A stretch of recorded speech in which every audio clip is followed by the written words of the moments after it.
Guys, if you want to start a new business, huwag kang mag-start ng business dun sa lugar nyo. Pwede mas maganda mangupahan ka eh. For example, gusto mo bigasan, di ba?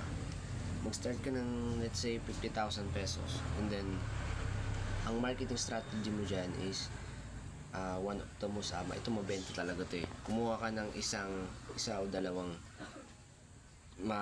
magandang tindera. Yung may itsura, most of the time yung single marketing strategy yan, lalo na yung mga taga-province na may itsura.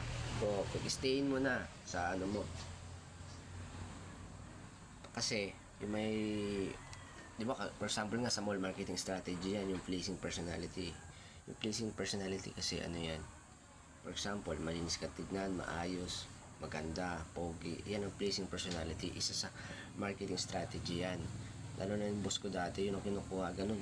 May itsura yung babae, tapos single, probinsyana, hindi makakauwi agad kung gusto umuwi, di ba? Marami siyang benta. Libo-libong benta niya kada araw. Kaya niya kumita ng 30,000 a day. Nakakaubos siya ng let's say 30 sacks. Tapos may ibang gamit pa sa may mga harina pa, may mga asin, lard, margarine, mga powder.